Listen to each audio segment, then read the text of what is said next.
she probably needed that race. She was off from July to May. I mean, that's 10 months away from the races. So they overbet her. I don't know why she was a favorite, but they overbet her. And then her next start, she ran better. Second start off the layoff, she closed a little bit of ground. It is shorter today, 5.5, but she placed in both starts at 5.5. And again, it's like yesterday's 11-9, or was it? Am I thinking of Monday's? It's a glorified 5,000. So, in essence, I think that this race is a little bit easier than her last race. The 3, Lady Isabella, same thing. I mean, a lot of these horses have the same profile. Maiden special weight is too tough. The 11-9, they hit the board. And this one is no different. Lady Isabella, her first start against special weights, you couldn't find her with a telescope. She's also in against a real good one, and she's Grant. But her next start for 11-9, she hung in there pretty well after setting away. She did finish just off the board 4th, only lost by 4 lengths, but then tried special weights off the long layoff. Probably needed the race too. I mean, that's a long layoff from August to June. I could see this horse running a lot better in this one, and it's another one to consider in race number 2. Tricky race though. I can see any of those 4 horses winning. There's a couple other ones that wouldn't be impossible there either. All right, we're going to stretch these horses out to a mile again. Going the flat mile, and it's a never won 3 condition. Man, you won't see me take a 2 for 60 horse on top too often. I'm worried about taking a 2 for 60 horse on top, but Dulce Sarah does outclass this field. It's almost like it's a now or never. If she doesn't win here, she may never win again. I mean, she's 2 for 60. But the 2 for 60 is against higher class competition. Well, I guess we do have a $4,000 race here, but she's dropping all the way to $5,000 in the lifetime condition. It's almost like a now or never situation for Dulce Sarah at age 7, but she's a closer, so she's got to hope that this pace backs up a little bit. I would say she looks good to at least hit the board. I'm not going to have a lot of faith in my top choice here either, just because of the overall record. 18 for 60 and the money's respectable. 2 for 60 overall is tough. I mean, 0 for 15 last year, 1 for 27 at the distance, so at least one of her 2 wins was at a mile. Hard to love her, but it was one of those things. I like this one, I like this one, I like this. I mean, I kept going back to her. I mean, My Sweet Adeline looks good too. I mean, she was running at the bottom at Gulfstream. She broke through with the 2 lifetime against the 8,000s, but found the opens too tough last time, trying the 6250s. Tough to gauge where she matches up for 5,000. Seems like this is the proper spot for her. A mile against 5,000 claimers. Now, she hasn't hit the board at going a mile, but again, another horse that's just simply been facing tougher competition. And she's got a little more tactical speed to be forwardly placed. This is a questionable pace in this 3rd race. Esther Salad looks like the speed, and she's questionable as to how far she can last. I mean, she has gone long before, but she's more of a sprint breeding, except for on the dam side. I mean, you got Medaglia d'Oro, obviously. If she could carry her speed, she's dangerous, especially if the track's kind of like yesterday where you needed to be forwardly placed and on the rail. I mean, Esther Salad is the inside speed. I just don't know if she's going to last. I thought an interesting one as a long shot was the one, Dharma. Dharma's had 2 starts, may have needed both of them. Obviously, she had no chance in her first start off the layoff as she was going 6 furlongs. This horse is a big, strong, good-looking horse with that big stride, kind of almost borderline plotter in those route races, but she's big, and I would want her to actually go further than a mile, but she does have a win at the distance and may have needed that route last time too. Never really got into, I mean, they didn't have a lot of speed in the race. Mrs. Maisel was off the layoff, but she was the main speed. Turn Up the Music laid close, And Turn Up the Music just turned out to be much the best. But it's not like they backed up.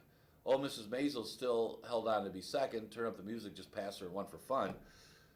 But Dharma and other closers really didn't have anything to run at because they didn't back up.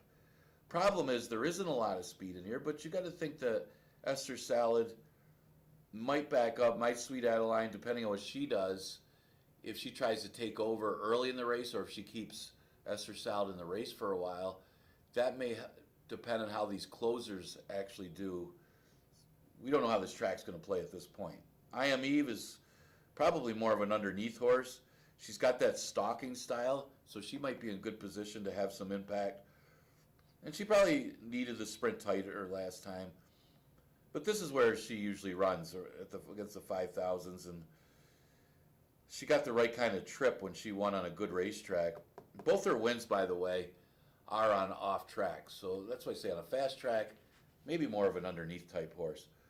Go 3-6-1-4 in the third. Fourth race will start that late pick 5. I think it paid pretty well yesterday. There's a couple tough to come up with. It's the fourth race winner. I think that one knocked a lot of people out. All right, this race, when I first looked at it, I'm like, oh yeah, Charge Nurse, she'll win 11-9, moving from the starter. Then I look at it again. There's really no speed. I mean, Lady Serenity, isn't she the main speed of the race? She was a little cheaper, running for 5,000, but she was in for the waiver claim, and she was much the best when she was able to get the lead and just go on with it in 112. Last race, she wasn't able to get the lead, but she went out there trying to go after Miss Stones. Miss Stones is fast and good at the level. How good? I think they claimed her previously, and then she won, but she's a good horse. And for Lady Serenity to try to get out there and go with her, she had to use a lot. She doesn't have to use much here to get the lead. She could actually relax going 6 furlongs against these horses. There's absolutely nobody that's got her kind of pace. So even if Charge Nurse is better than her on paper, Lady Serenity's got a big tactical edge. And is Charge Nurse that much better? I think Charge Nurse is a better horse by far than he's going long. 6 furlongs might be the other part of it. 5.5 was too short for her last time. Another one, she was chasing after Miss Stone, same as Lady Serenity. But Lady Serenity got the worst of it because she's actually the one challenging her early while Charge Nurse is trying to stalk and make a run. So who ran the better race? Actually, even though Charge Nurse finished ahead of her, I think Lady Serenity ran the better race because of what she had to do. So I thought these two were the main two, and maybe Charge Nurse can chase her down, but Lady Serenity has the tactical edge. Looking for somebody else in here, maybe Foxy Cara coming to Finger Lakes might be good for her to change venues, I guess you could call it. Now, you remember when she was here before, she did run second. I know it's not in her paper. It says she didn't hit the board an early start. That's because she was DQ'd. But she actually ran a pretty good second behind Equinox, when Equinox was going pretty well at that point in the season. So no shame there. She just ended up getting DQ'd. I don't know if that was a later DQ.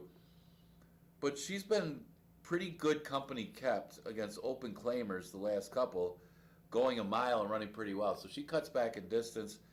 It's hard to fault this barn. Dana saw going really well. I mean, I think she was around 50% at one point, and she started a few more, but still, I mean, she's still winning by more than a third of the time. That's pretty good. And the barn is going well, and she's made a couple good moves in the claims box too. So you got to consider Foxy Cara. Mommy Joe Dreams is just, her and Hypnocurrency are interesting horses in here because they're both more underneath horses. If Mommy Joe Dreams has her type of race, she can win. She's got that interesting tactical speed style, not really a real quick horse. Notice her last win was going a mile. think she might like a little bit longer. I think it's just her running style. She likes to be forwardly placed and hang around. Hypnocurrency, I'm not sure about the blinker change, but she's usually pretty consistently close, especially at this level as well. So good race, but I just thought the Lady Serenity might be strong here with a tactical edge. I'm going to go 2, 3, 8, 7. All right, fifth race, we scratched the 7, Whiskey Franz, and scratched the 8, In Sky We Trust. A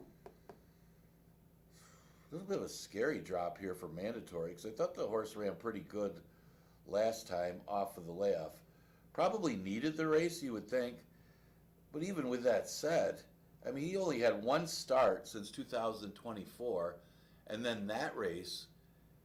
And to run fourth, only beating a few lengths to the dead heaters, Scutchatory and Bustin' Away, it's a pretty good race. I mean, it was right behind Pompous Prince, who's one of the favorites for the feature race.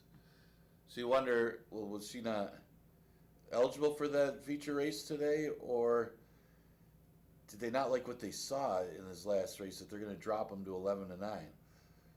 Either way, on paper, numbers-wise, he's the horse to beat, but it is a scary drop, considering. Doc Advantage, logical horse. He does get second a lot, but he stays at 11-9. This seems to be a couple of the trainers' thing. They're very smart with it, where they drop him in for a tag at the end of the year. Everybody's too afraid to claim at the end of the year. So you're not doing it to win. You're doing it, the win's a bonus, but you're also doing it so you could come back in a waiver claim the next year. I'm surprised you don't see more trainers do that, because a few of the higher up trainers are getting away with it with all their horses, including this one. And it's a smart move. Can't blame him. And he did win his last time for 11-9, so he's better than 11-9 claimers. It's just the whole idea that he gets second a lot might be a good reason not to put him on top, but he's a strong player. Another tricky one in here, and clearly the class of the race, is the 11, As You Chase Me. But it has all the profiles of a horse that's just getting a tightener in before stretching out. Although he's not in for the waiver claim, which is interesting. So I would think that this one, of all of them, would be in danger of being claimed with his route breeding. But he may be good enough as it is, classy enough, that it wouldn't be a surprise if he was able to win here. Emerald Forest is the late runner. He's clearly at the mercy of the pace. The pace comes from the 4 Coin Jar and the 6 Sharpaz. Both of them have been stopping. Maybe Coin Jar forgets to stop on the drop. But Emerald Forest comes out of an easier 11-9 last time. They bet him. I liked him too. It's just Saratoga Banker got the jump on him, and they didn't really back up. I liked him because of all the speed that looked like it was in there. Because it didn't matter. Saratoga Banker was the best. It went 105. So nothing wrong with Emerald Forest. But at 5.5 furlongs, even though he's got a good record at the distance and he's never missed the board at Finger Lakes, maybe that's where you put him, on the board, unless you think that there's going to be a strong enough pace for him to close and pick them all up. 3-2-11-1 in the fifth. All right, we scratched the 8. Probably Flattery in another 11-9 2 lifetime. The big question here, again, inside speed was good yesterday. There's questionable pace. I know Ragtime Prankster might be the inside speed. Out on Napodi shows speed more in routes, but he does have sprint speed. But Mr. Sugar Daddy's got to lay close. He's another one, just like the last one for this barn in race number 5 with Doc Advantage. He did the same thing. Jam him in for 11. Nobody takes him, really? But it's the end of the year. That's why they don't take him. So he could come back for the cheaper price when he's really an allowance horse. And when you look at it that way, isn't he better than these horses because he's an allowance horse? The only question would be, does he need a race? Because you could always put him in here and run him, and he's under protection. You don't have to worry about him getting claimed, and he could do it twice in a row. I think he's better than 11-9s. I'll go with the 4, one more rep to complete a barrow exacta, one more rep more the late runner. Again, not a ton of speed in here. It could possibly develop between Ragtime Prankster and Otto Napodi, but one more rep actually ran pretty good behind a front speed winner in Rockstar Casanova. And that was off the layoff. Same thing, came off the layoff after being jammed in for 11, come back for the waiver claim. Smart move. Few people are doing it. You look at Otto Napodi's in for the waiver claim. I'm not sure why he's actually stepping up in class, but he ran last time for 8,000 and it was voided. So maybe they're going back to the other one. I mean, I'll have to check with the stewards how this one's eligible. But Otto Napodi does have some sprint speed, and that's the big question. Does he have enough sprint speed to get the lead over Ragtime Prankster? That could be the key to the race. If he is able to get the lead, cutting back in distance after the voided claim race, I would think that he could be dangerous on the front end. But that's a big question. Again, his speed is shown more in the route races. So I'm going to use him third. And then for fourth, I'll throw in kind of a long shot. It's So Spirited. This one broke his maiden for 16, not New York bred, 16,000 maiden claimer in New York. That was back in April. That race is a good one. The horse that was second came back to win. If he can remember that race, he should be very competitive here. He was claimed out of his first start against winners, so only had one start, and that was a mile going in allowance race. I think you could draw a line through that race for So Spirited. So he's kind of a tricky read in this race, but I think you can use him to be in the top four. I'm going to go with the 5, 4, 6, and 3. All right. Let's go to the 7th. It is a 30,000 optional claiming allowance race and a good one. This is our feature race, going 6 furlongs. Check it through. I don't think anybody's in for the tag. It's just all good horses in for the allowance condition. And yeah, the story in this race isn't so much who's going to win the race. We'd like to see how good Z End actually does in here. As you see, I don't have a lot of faith in her. I threw her fourth, but man, she's good. If these were, remember, she tried the older horses last year. I don't know why they bet her. They tried her in the Arctic Queen, and if you were there for the wedding, congratulations. Sometimes you could find these races where a horse that's going through conditions and running against restricted 3-year-olds goes against older. I mean, I'd say a small percentage of the handicappers upstairs would have noticed that and would have bet against her, because even people that I work with that think they know horses liked her that race. I'm like, you guys are crazy. But she did come back against restricted 3-year-olds and won pretty convincingly. So she just ran into a really quick Queen's Cat. At 5 furlongs, maybe ZN beats her at 6 furlongs, but at 5 furlongs, Queen's Cat was a lot better and a pretty good horse as well. I think she's also 4 years old, maybe 3. But Z End will make her second start of the year. Unfortunately, it is in a very, very tough spot. Not only has she got to face older here, but she's got to go against male competition. Now, the race came up relatively soft for the conditions. One thing I'll say for Z End, you don't have any real strong stakes winning type horses coming from New York that have big numbers that she's not competitive in. And her numbers are competitive with these male competitions. So if she runs her race, she could be in the mix, and she might even, I want to say, pull off the upset, but she's 3-1 morning line, and she's going to get bet. But if you are betting her, just know that she's a 4-year-old filly against male competition. I had a tough time picking the winner anyway in this race, but Hey Harry, I'm going to just take a shot on No Respect at the window last time at odds of 16-1. But speaking of Dana Saw, I think it was her horse, Can You Hear Me Running, who we kind of figured out was a Mike and the Mechanic song. I think I was wrong twice in a row and finally got it right, right the third time, at least, well, I was told what it was. But I thought he ran much better last race, but looked like the Hey Hey Harry from last year. He was always competitive at this type of level against these type of horses. And again, this race came up slightly softer than some of the horses he was running up against last year. And even the horses he ran against last time, I thought this race was a little bit softer. So I'm taking a shot. I mean, he's 4-1. I'd like to have higher odds than 4-1 in a wide open field, but he might be. He might be 5 or 6-1.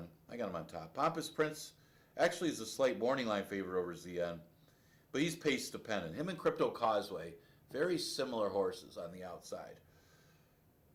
He's just a little more consistent. Yeah, he was against it last time from a pace standpoint, and Hey Hey Harry outran him.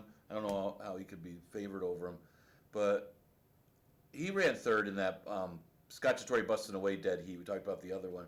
And he did have a little bit of trouble late. I don't think it was a fact. He wasn't going to win anyway, but he plays in here. Again, it depends on the pace. The interesting one, when I talk about speed, the speed comes from the inside, the 1 and the 2. The 2 inside horses are the horses that have front speed. Sutton Breeze was just claimed for 5,000, and he was running mostly in starters last year and had a pretty good season. He wasn't winning all those races against 5,000 claimers. He was winning those races against starters, so he's a little classier than the 5,000 that he was in against last time. But one of the things about that race, I know it was a weak bunch, but he was the only horse all day that won as an inside speed horse. That track was an outside closers track. It was very heavy. They were going slow times. So for this horse to run 105 on that racetrack as the inside speed was actually a very good performance and would have been competitive against these horses. Now the other question would be, well, did the track change during the day after the first race? I don't think so, but either way, he ran a good race. I don't know where Ladies Golden Guy is at right now. I can't figure this horse out, if he still got it at all. Remember, he did win the Barker by default last year because of a DQ of the winner, but he didn't do anything much the rest of the year. So I think he'll flash some speed, which might be a factor here for Sutton Breeze. But we'll see how Sutton Breeze deals with it. The 4 ZN, I'll throw her for 4th. I like this horse. I'm not knocking the horse. I'm just saying I'm knocking the fact that she's the favorite, or she might be the favorite in a race that she might be a little over her head.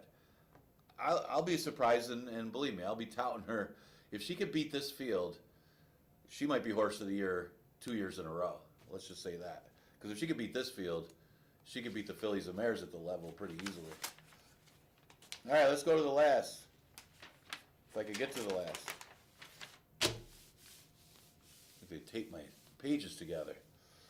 All right, last race, of course, gets Rud, Jason, Liam. Scratch the 1, Jason, Liam. I was looking at this last race from a pace scenario. Yeah, Jay's Love has shown some speed, but she's sending in races where nobody else is going, and they're going slow. Really, the true speed is the 4, Celtic Ledger, who got no respect. Her first trip over the track coming from New York. How did this horse go off almost 7-1? Is the craziest, because our public's usually right. They're usually right on these the odds late anyway. But man, they missed that one. Last race, she ran against the 11 and 9s, chased for a little while on the inside, and then faded. She drops to 5,000. She gets a paceless field. I think you just send her to the front and win. And she looks pretty tough in here. I'll use Soho Knights for second. Used to be the bar I went to, Soho's. I don't know if any of the older people remember Soho's in Rochester. Only run once in February, and that was on the turf. You look at the races last year here at Finger Lakes, she had a first and a second the last 2 races she ran against lifetime 5,000s, including a second in this condition going long, and she closed on a speed favored racetrack. I mean, the winner kind of rallied too. It's just there was a speed horse that just stopped, but it was a speed favored track. I think it was the only speed horse that didn't win all day. She was wide, but the question is going to be more the distance for Soho Knights than anything. I don't know about 6 furlongs for this horse. She's actually never run 6 furlongs, which is interesting. They want to go along with her, so it might just be a tightener. But she is better than most of the horses in this field. And she switches to Jackie Davis today, which is huge. The 8 horse, Jessica's Ride's probably the most interesting. She's only had 2 starts in almost 3 years. What's interesting about it is her last start, which was over 2 years, only once, second start in over 2 years, she won. So it's not out of the question, despite the time away from the races, for this horse to run pretty well. Judging by the works, I think she probably will need a race because she is working a little on the slow side. But you know she's got the talent. It's just the lack of activity to keep you from betting her. So I'm going to throw it third. I threw in the 5 Thrills with No Bills for fourth. Not sure if she's going to get the pace she needs. She won't be as far back as some of these other ones.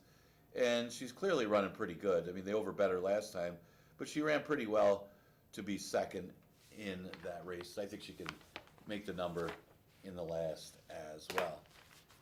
Enjoy today's card. It will be the last card of the live racing week. We are going to continue running Monday through Wednesday, but we are going to be dark the next few days. You can come check us out. We have simulcast wagering. You can bet on Aqueducts last week, and then we'll be back with live racing on Monday with the 12:55 first post. I'll see you.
Horses coming on the track. First race at Finger Lakes, number 1, Candy is Dandy and Kevin Navarro. Number 2, Queen Sally and Emmanuel De Diego. Number 3, Purpose, Ray Lou Gutierrez.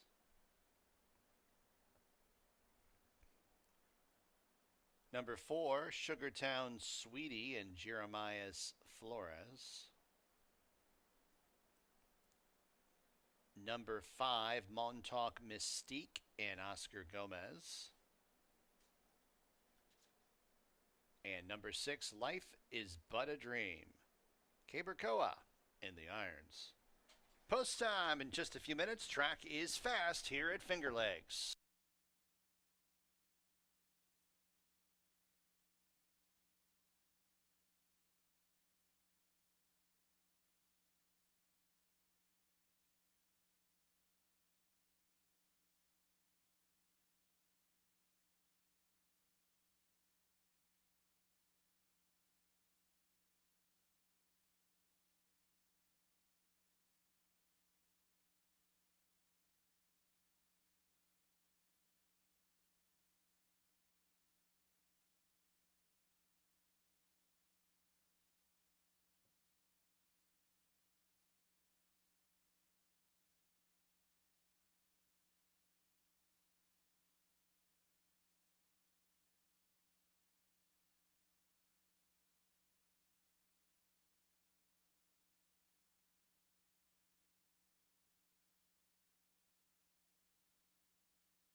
approaching the starting gate at Finger Lakes.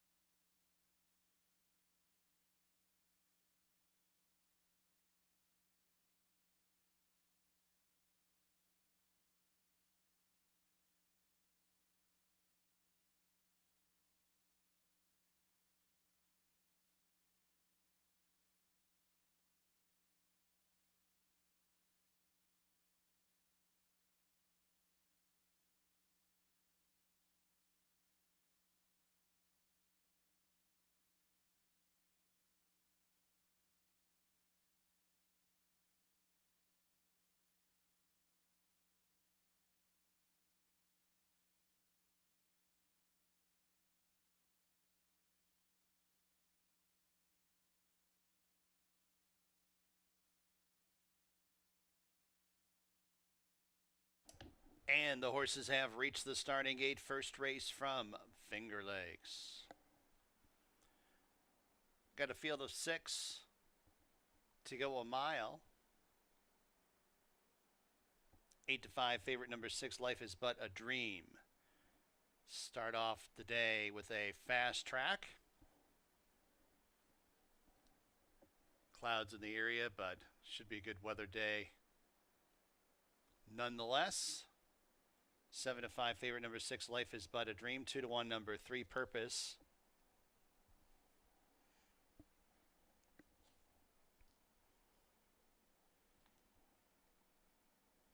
Purpose goes in. Sugartown Sweetie, Montauk Mystique, and Life is But a Dream.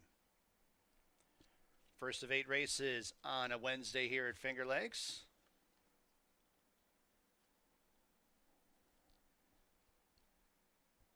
Now 1 out.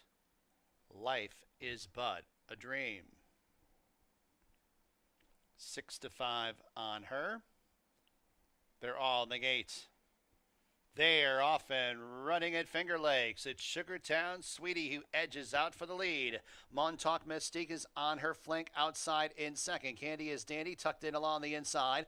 Life is But a Dream widest around that first turn. The back 2 markers, Purpose towards the rail is to the inside of Queen Sally at the back, but only 3.5 from top to bottom, and the pace is controlled early on as they navigate the first turn. Sugartown Sweetie's calling the shots in the front end with 6 furlongs to go. Montauk Mystique, the gray, outside in second. Candy is Dandy finds a crevice in between horses in third, a half length off the lead. Life is But a Dream still in the clear in fourth, 2 off the pace. Purpose able to punch through at the fence in second last, and 2 lengths to the trailer. That is Queen Sally. First quarter was in a casual 26 seconds. They run to the half-mile pole, and Purpose able to squeeze on through towards the inside, challenges for the lead. Sugartown Sweetie, though, offering resistance, and then it's Candy is Dandy 3 wide in third. Montauk Mystique's in fourth. Life is But a Dream will be wide around both terms in second last, and a half length to Queen Sally who trails. The half was in 51 1/5, 2.5 furlongs to go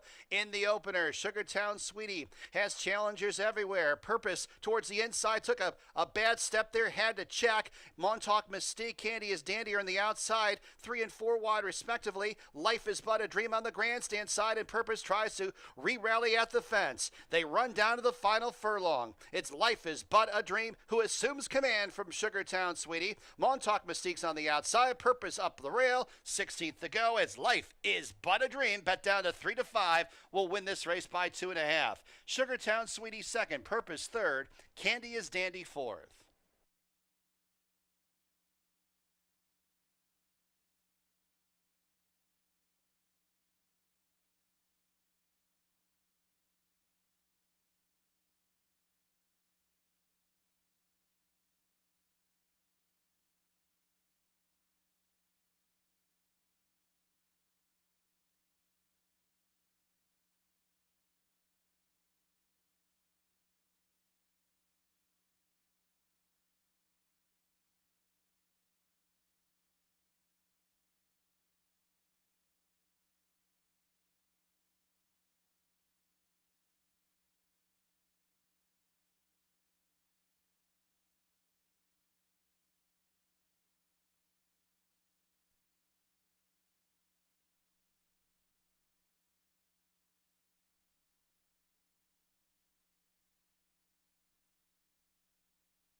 6-4-3-1.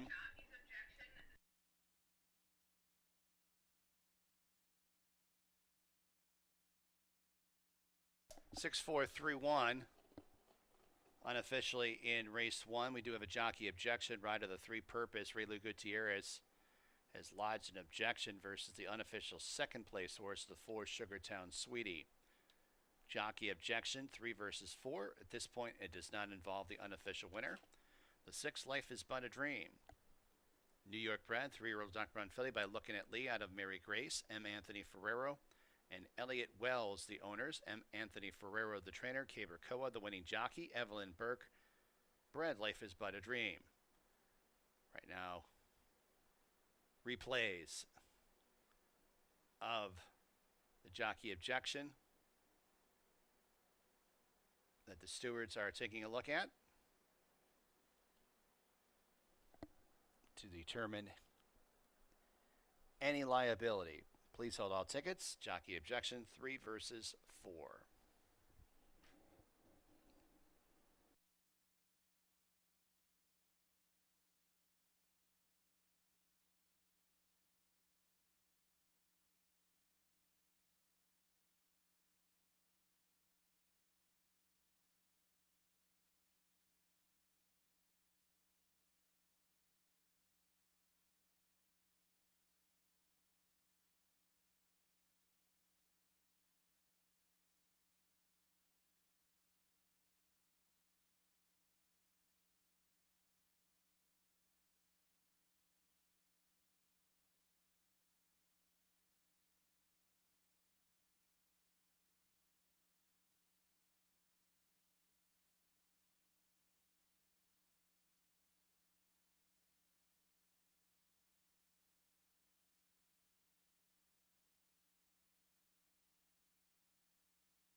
No change in the order of finish.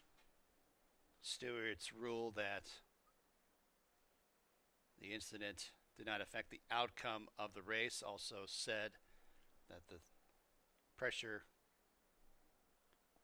came from the outside, with the one Candy is Dandy and the one finished behind the three, so no action was taken.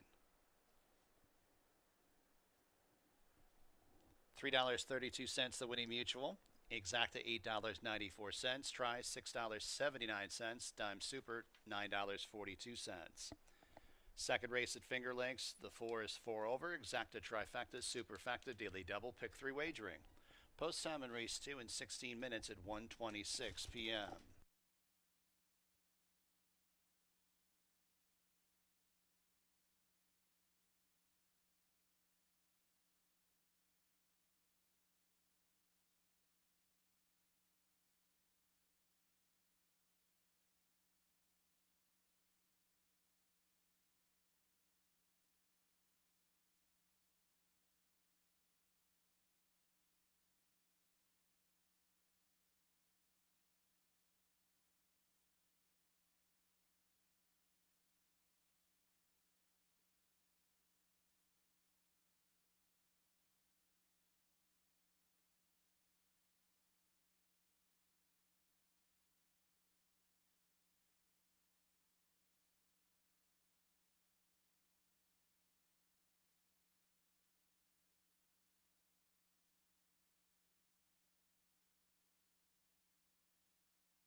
All right, coming up on race number 2, and Life is But a Dream proved much the best in there as she was able to close on a very slow pace, and Cabercoa is keeping it going. He's been winning at a high rate lately. He gets a victory for M. Anthony Farrar. Remember, the question was the distance. Certainly answered as that horse looked the part in the victory. 11-9 maiden claimer is the second. It goes 5.5 furlongs. And yeah, you can make a case for a few of them in here, as it is a tricky race. So I'm going to start off with the 5, Fairweather Lover. Is this one, not a lot of early speed, but she shouldn't be that far out of it. She drops back down to 11-9 after being overmatched against the special weights. And she ran a good second against the 11s. Granted, it wasn't the strongest 11-9 field, but she chased home Celtic Ledger, who we'll see later. And then she had another speed horse in Classy West that beat her the race before.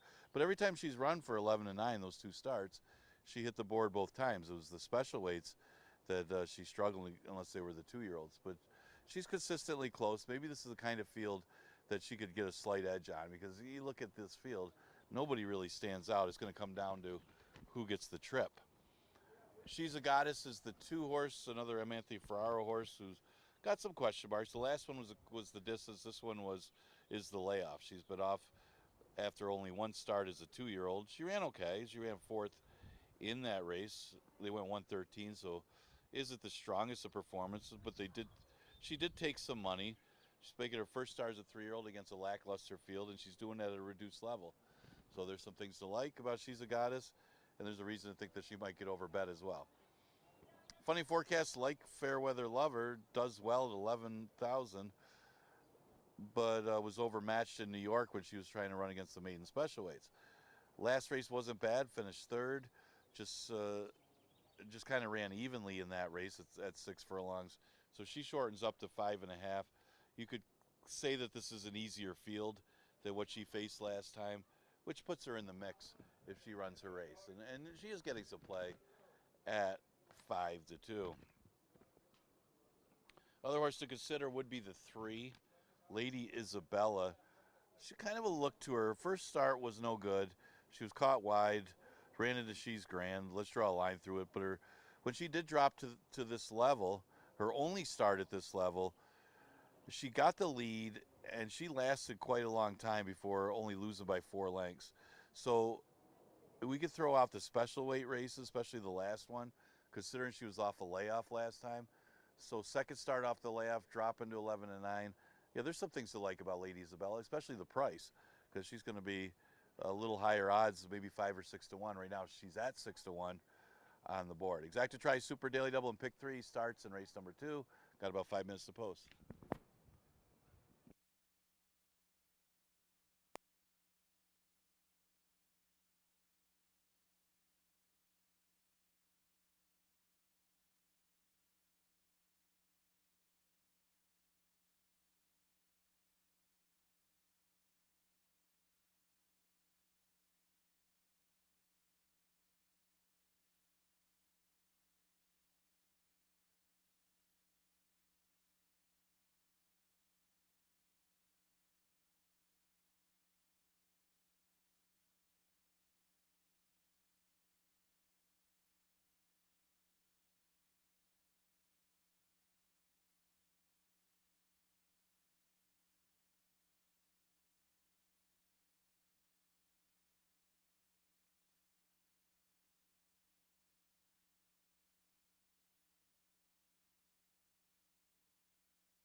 Fillies and Mares coming on the track, race 2 from Finger Lakes. Number 1 is Funny Forecast and Luis Perez.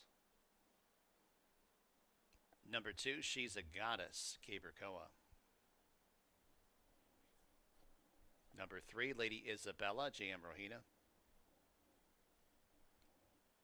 Number 4 is On the Blink, Enrilu Gutierrez. Number 5, Fairweather Lover, Joel Cruz. Number 6, Bourbon Slip, Oscar Gomez. And number 7, Only La Das, Emmanuel De Diego. Post time in just a few minutes.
2 minutes.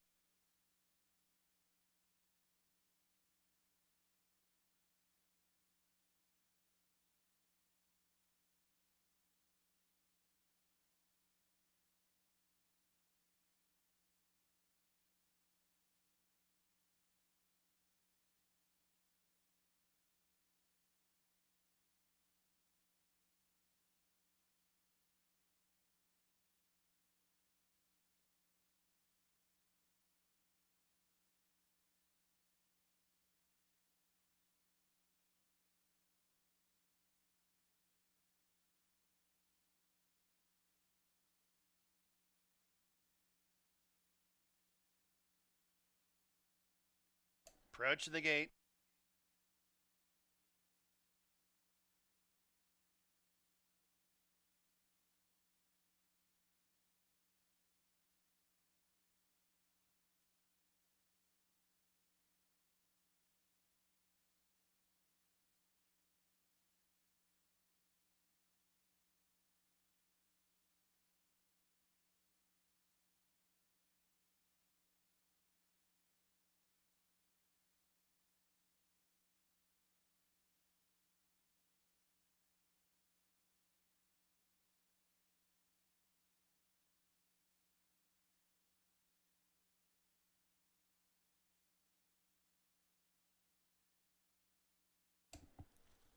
Fillies and Mares have arrived at the gate. Race number 2 from Finger Lakes. Field of 7 fillies and mares to go 5 1/2 furlongs. 3-2 favorite right now. Number 5, Fairweather Lover. Dropping back into the maiden claiming ranks. Lady Isabella going up.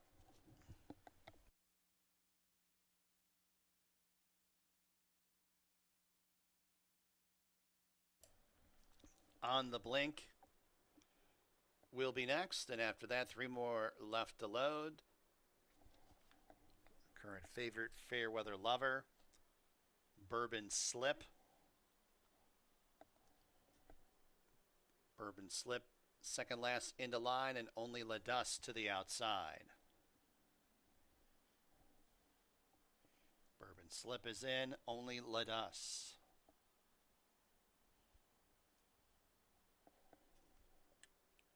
They're all on the gate.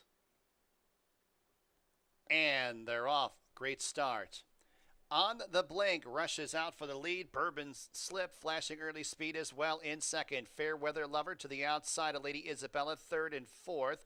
And followed up by Only La Dust, 4 wide up the backstretch in fifth. Funny Forecast second last, and a neck to She's a Goddess at the back. One big cluster as they go on to the turn. It's Bourbon Slip to the outside of On the Blink. Fairweather Lover, white blinkers outside in third. Funny Forecast in some tight quarters. Lady Isabella has a foothold at the fence, 2 off the lead. The back 2 horses, Only La Dust is to the outside of She's a Goddess. The whole field's covered by about 4.5 lengths as they arrive at the top of the home stretch. Bourbon Slip, Fairweather Lover, On the Blink first, second, and third. Funny Forecast, Red Silks on the outside. Lady Isabella is in fifth. They run down to the final furlong. It's Fairweather Lover on top by 2 lengths. Over On the Blink is up the inside second. Then it's Funny Forecast and Bourbon Slip in deep stretch. It's Fairweather Lover and Joel Cruz in front at the finish by 3. On the Blink second, Funny Forecast third, close for fourth. Bourbon Slip to the inside of She's a Goddess.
5-4 and a photo for third. Number 5, Fairweather Lover first. Third, number 1, Funny Forecast. Fourth, number 6, Bourbon Slip. 5-4-1-6 in race 2 from Finger Lakes.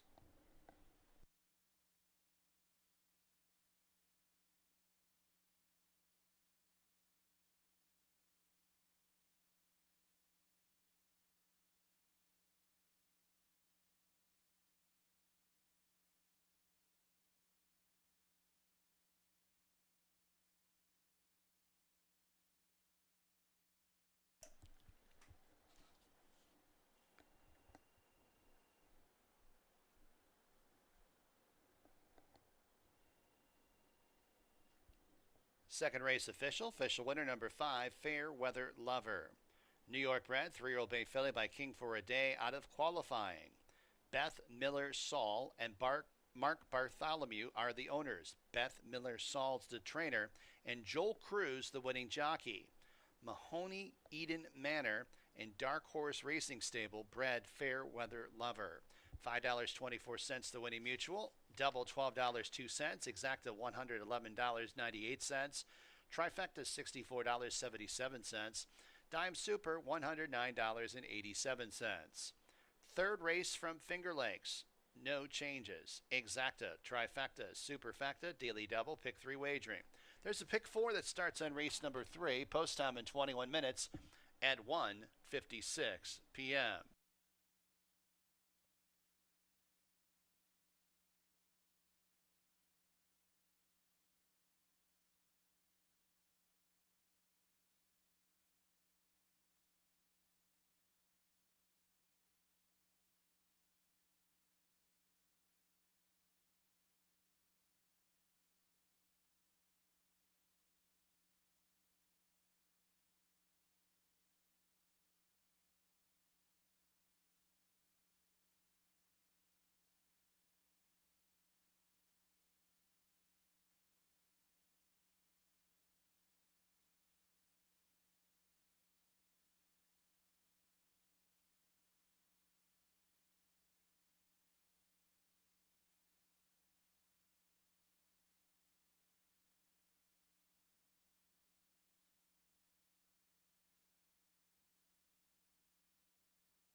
All right, 2 races in the books and for this Wednesday card, and that was Fair Weather Lover for Beth Miller-Saul getting the victory. Joel Cruz guided that one to the easy win. The drop back down to 11-9 was the key, and that'll start off at pick 3. Okay, third race, a Never 135, going a distance of a mile. Real tricky race. I mean, there's a horse that kind of stands out, but the problem is, talking about Dulce Sarah, the 3, the problem is the overall record. Yeah, she's dropping in class. She's faced a lot tougher. The only issue is she's 2 for 60 in her career. So she's still eligible for this 3 lifetimes condition, but she's had 60 starts. So that's kind of concerning if you're backing her, especially if she goes off as one of the favorites. But she does outclass these rivals. She's dropping from the 20,000s all the way down to 5,000. So kind of a now or never. If there's a field that you can beat in your 61st start, it should be a field like this one. So on the drop in class, she's the horse to beat, but I wouldn't get carried away when you got a horse with that kind of career record. But she is right now at odds of 5-2. The current favorite is the 7 Fashionable Kitty. She also drops, but she didn't show anything in her race for 11, and she was running at the bottom at Gulfstream for 8,000.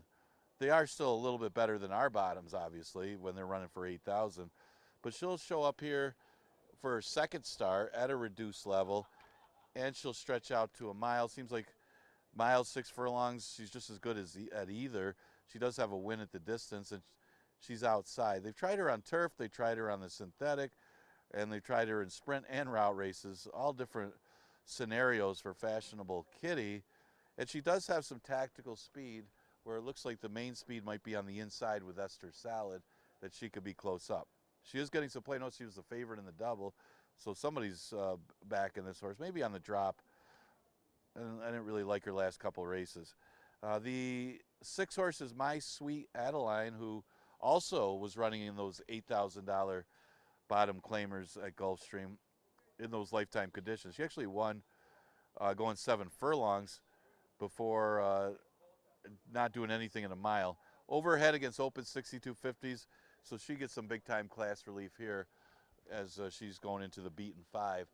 And she's getting a little play at 4-1. So some of these horses are getting some class relief, and that's why you're seeing them be bet a little bit more than the others. But it is kind of a wide-open third race. Exacta-Tri Super Daily Double Pick 3 and Pick 4 starts here.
On the track for race 3 from Finger Lakes, you saw the 1 Dharma ran away. Go the other way, so we'll leave with the 2 Esther Salad and Emmanuel de Diego. Number 3 is Dolce Serra and Luis Perez. Number 4, I Am EV, Michael Davila Jr. Number 5 is Happy Time and Joel Cruz. Number 6, My Sweet Adeline, Caber Coa. And number 7, Fashionable Kitty and GM Rohina. Post time in about 4 minutes.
2 minutes.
Approach the gate.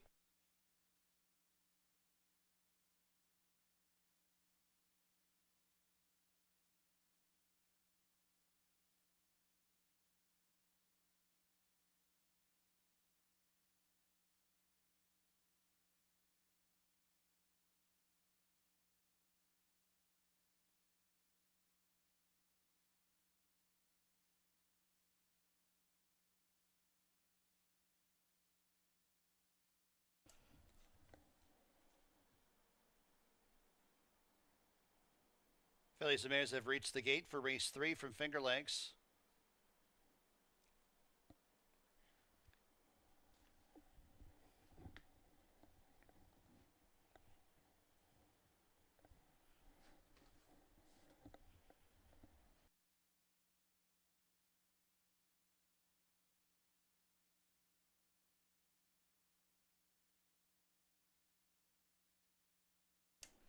IMEV goes in, Happy Time, My Sweet Adeline, and Fashionable Kitty.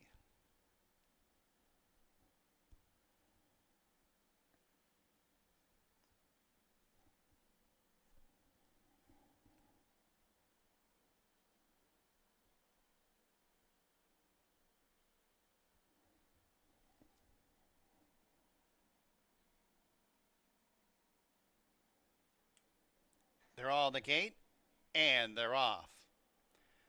It's Fashionable Kitty, who's sent to the offensive by Rahina, going out for the lead, trying to cross and clear.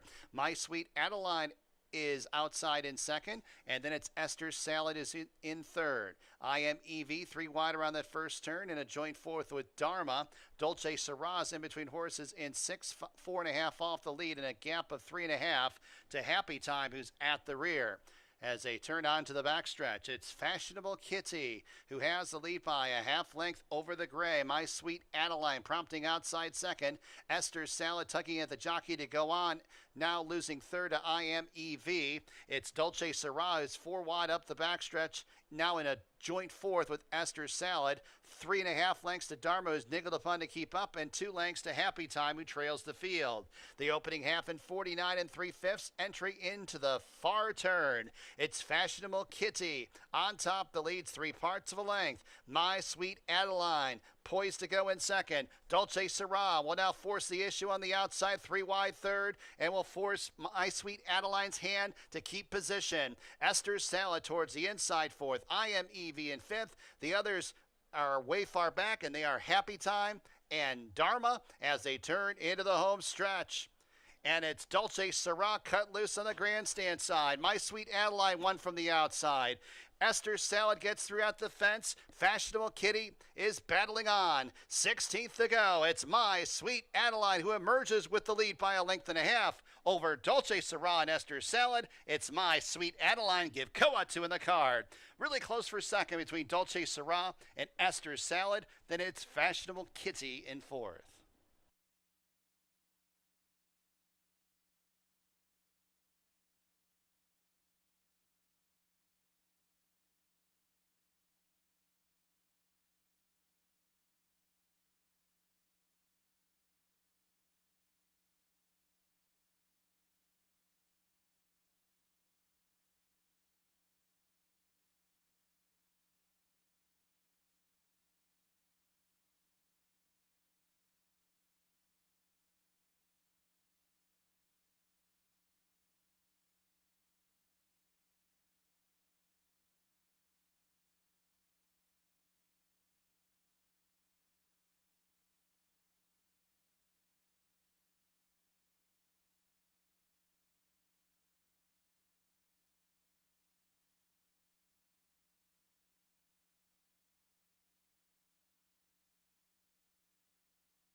Number 6, My Sweet Adeline first. It's a photo for second.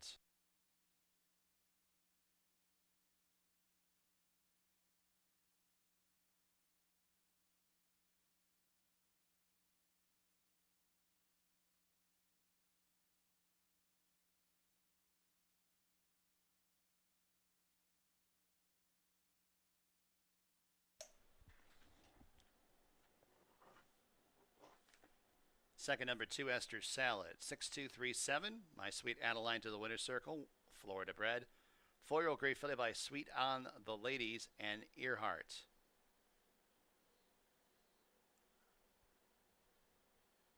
Donald Crepeau and the Four Horsemen Racing Stable owns. Leon McCannis is the trainer. Caber the winning jockey. 2 wins in the card for Koa. The Four Horsemen Racing Stable bred My Sweet Adeline. $10.08. The winning mutual, double $37.16, exacta $99.02, trifecta $78.89, dime super $43.11.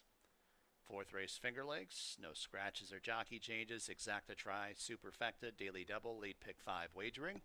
Post time in 21 minutes at 2:27 p.m.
All right, getting ready for race number 4, and yeah, My Sweet Adeline gets the victory. Of course, you can always use Dulce Sarah underneath, I guess.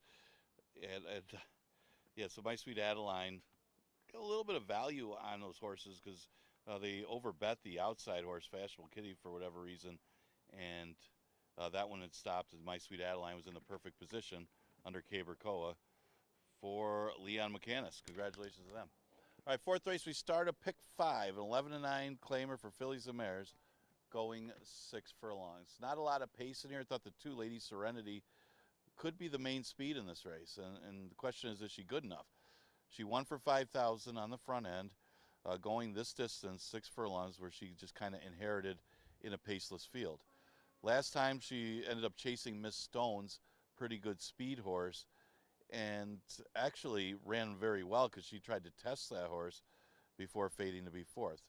Looks like she's got a tactical edge on this field. It's just a question, is she good enough? At least she got a good price on her right now at odds of 4-1, and she looks like she's the one that they have to catch. Charge Nurse is the main threat. She also comes out of the same race, won by Miss Stones.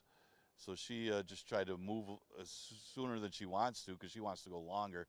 She gets an extra half furlong here, but the pace scenario isn't any better than it was last time. If not, it's worse. But this is a horse that's run against some tough competition, and inside speed doesn't look as good as it did yesterday. That maybe Charge Nurse can run down Lady Serenity, and she's getting a lot of support right now at odds of 9-5. I thought the rest of them are more underneath types. I mean, you got Lincolnville Beach, who got everything her own way when she won for 5. She comes out of the same race as Charge Nurse, trying to close ground in that race. Hypnocurrency is a good underneath horse, hits the board a lot. Mommy Jones Dreams is another one, hit the board a lot in allowance conditions. And then the interesting one is going to be the 8 Foxy Cara. She's turning back in distance after running mostly route races.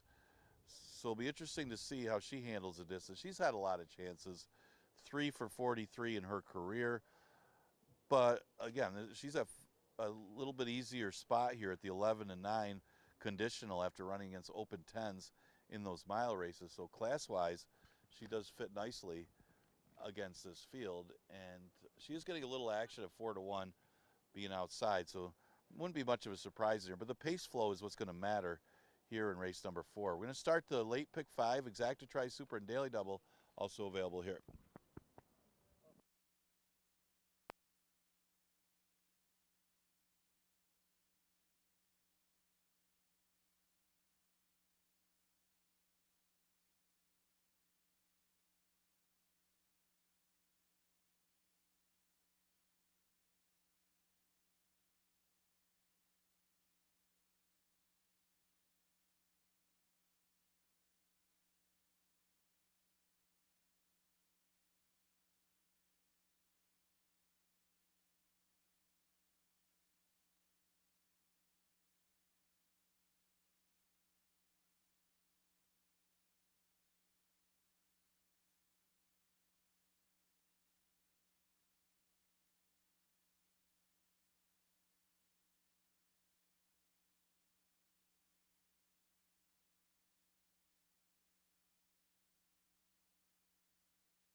Fillies and Mares coming on the track, fourth race, Finger Lakes. There's number 1, Ruby's Mission, and Michael Davila Jr. Number 2 is Lady Serenity and Raylu Gutierrez. Number 3, Charge Nurse, Andre Worry. Number 4, Mira Viglioso and Jose Ventura. Number 5, Lincolnville Beach, J.M. Rohina. Number 6, Hypno Currency, Cabercoa. Number 7, Mommy Joe Dreams, Joel Cruz. And number 8, Foxy Cara, Jose Baez. Post time in a few minutes.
2 minutes.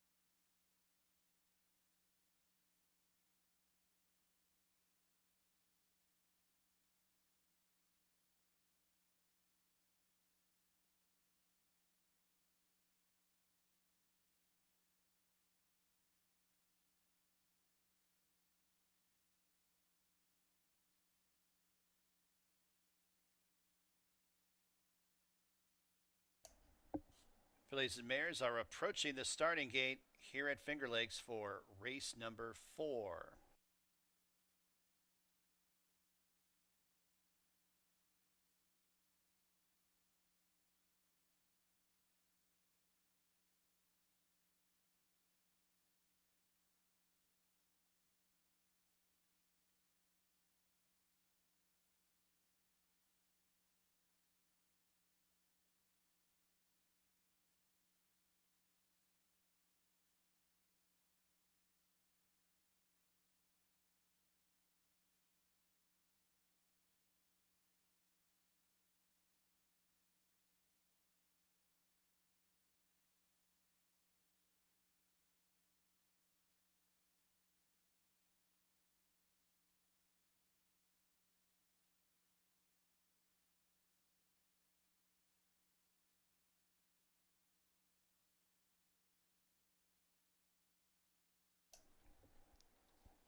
Fillies and Mares have arrived at the gate for race number 4 from Finger Lakes. Start of the late 50-cent pick 5.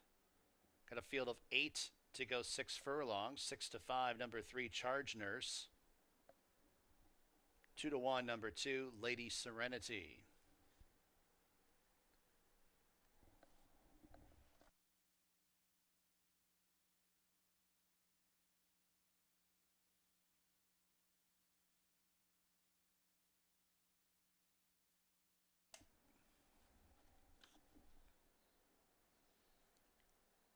Lincolnville Beach goes in. Hypnocurrency.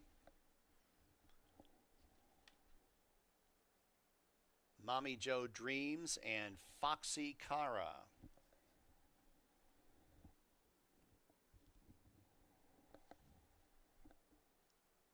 They're all in the gate, and they're off.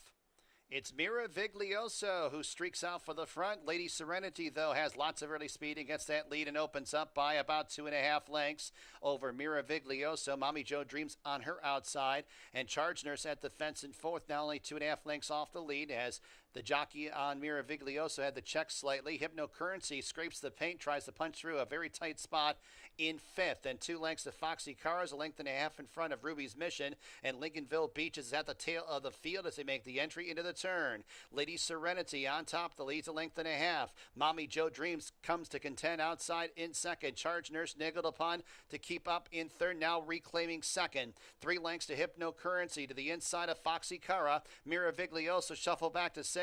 Lincolnville Beach stuck out very wide. Ruby's Mission near the back towards the rail as they reach the top of the stretch. Lady Serenity's homeward bound. The lead's now 4. Charge Nurse is a clear-cut second. Mommy Joe Dreams, Foxy Cara outside as Hypnocurrency's up the rail, but many lengths off the leader, and that leader's Lady Serenity. Lady Serenity took the lead out of the starting gate and went all the way on the front end, basically. Charge Nurse second. It will be Foxy Cara gets third over Hypnocurrency.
2386. Lady Serenity first.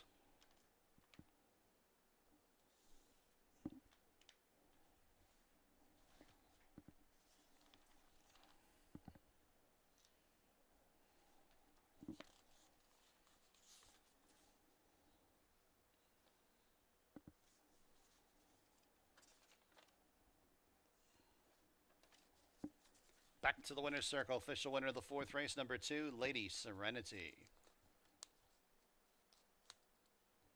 Apache Farm bred this New York bred, 6-year-old dark brown mare by McCracken out of Stay Composed. Engelhart Management, Jacob Allen and Jesse Engelhart, the owners. Chris Engelhart, the trainer. Ray Lou Gutierrez, the winning jockey. $5.44 the winning mutual.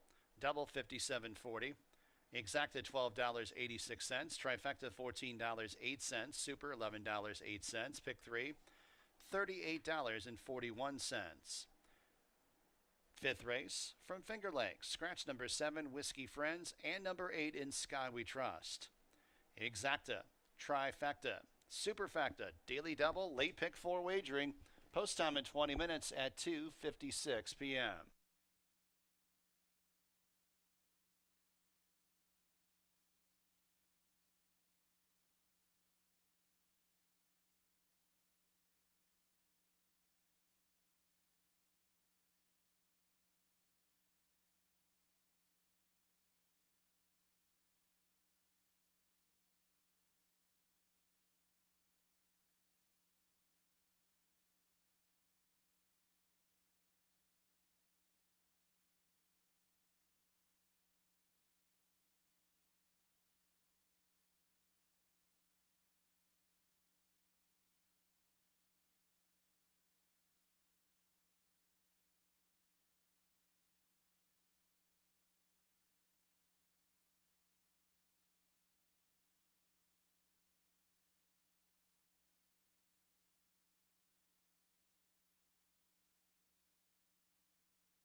Okay, we're halfway through this Wednesday card, and really got good value on that horse. When you got a horse that's lone speed, that's got some talent, you get 8 to 5 isn't so bad.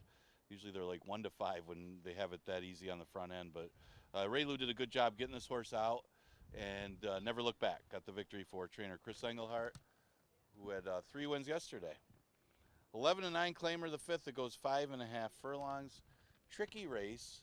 You'll start off with the 3 mandatory. Kind of a scary drop here, as this horse didn't run that badly against optional claiming allowance competition, coming off a layoff last time. Very good effort, to be honest with you. Had been off over a year, and ran 4th to the dead heaters, Scotchatory and Bustin' Away. Those horses are better than these at the 11 to 9 level. So if he can repeat that performance, figures to be tough in here. They went 104 and change that race. The 2 horse is Doc Advantage. Fits nicely at the level. See this barn do this a lot, where they drop them to 11, dare you to claim them, and then come back for the waiver claim. And Doc Advantage fits nicely at the 11 again, because he just won for this level against a tough field at the end of last year. Logical horse. He does get second a lot. I guess that would be the only knock on Doc Advantage. The other closer is the 1 Emerald Forest. He comes out of an easier race, but he didn't run badly. He was running against tougher before dropping into this level. And he's at the mercy of the pace more than anything. If the pace does take its toll, you got 2 speeds in Coin Jar and Sharp As. If it takes its toll, Emerald Forest, look for him to be rolling late at the short 5.5 furlong distance. He's done well at the distance. He's 7 or 8 in the top 3. And overall at Finger Lakes, this horse has never missed the board. A perfect 9 for 9 in the money. The other horse that's real tricky is the 11, As You Chase Me. A clear class edge on this field, but mostly a router. I mean, this distance is a big question for As You Chase Me. He's off a layoff. He's only had the 1 start since August, but maybe his class will come through to get him to the winner's circle. He's still a player regardless. Exacta Tri Super Daily Double in the late pick 4 starts with the 5th. You got 5 minutes to post.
Coming on the track, race 5 from Finger Lakes, scratches 7, 8. Number 1 is Emerald Forest, Andre Worry, the jockey. 1 on 2 in here for Paul Barrow. Number 2, Doc Advantage, Jeremiah Flores. Number 3, Mandatory, Emmanuel De Diego up. Next up, number 5, it looks like. Stop the Spread, Luis Perez. Here's the other barrel runner, number 6, Sharp As, and Oscar Gomez. Skip over to the 10, Solos Fury, Cabercoa.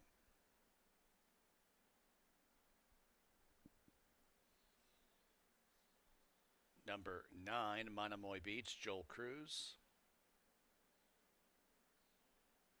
Number 4, Coin Jar, Jose Baez.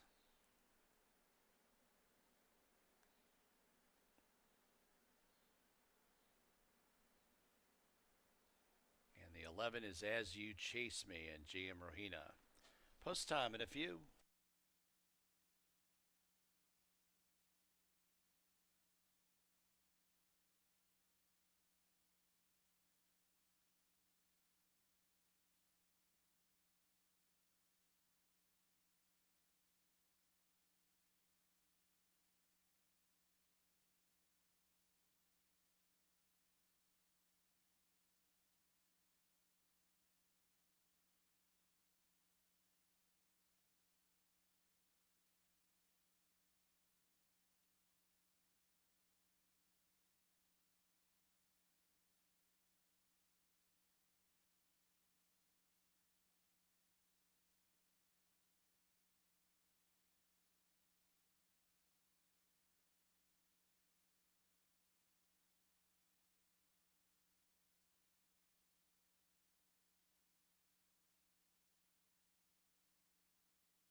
Horses are approaching the starting gate at Finger Lakes for race number 5.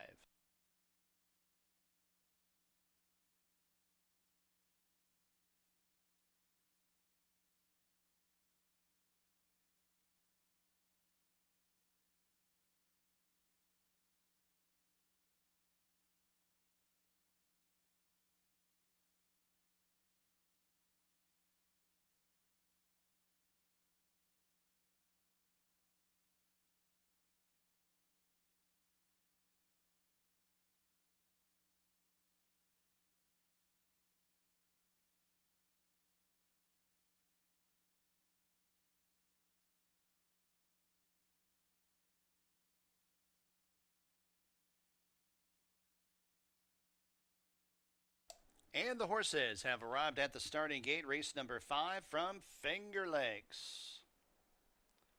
Got a field of 9 to go, 5 1/2 furlongs, 2-1 on the rail. The one, Emerald Forest. 5-2 on number 3, Mandatory. Loading process has begun for race number 5. Start of the late 50-cent pick 4.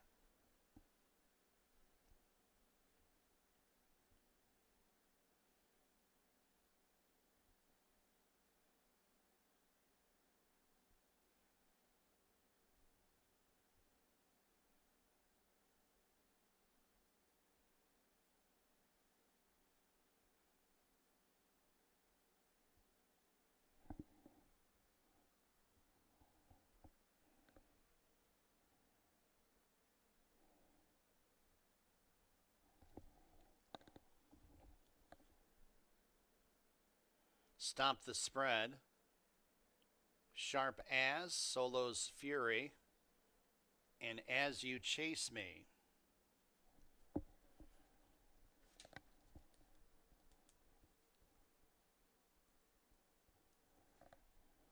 Solo's Fury and Koa up and in. Still got Monomoy Beach. Oh, Solo's Fury backs off.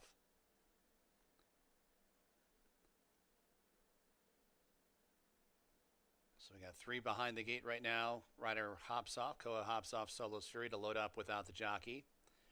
Then after that, Monomoy Beach and As You Chase Me.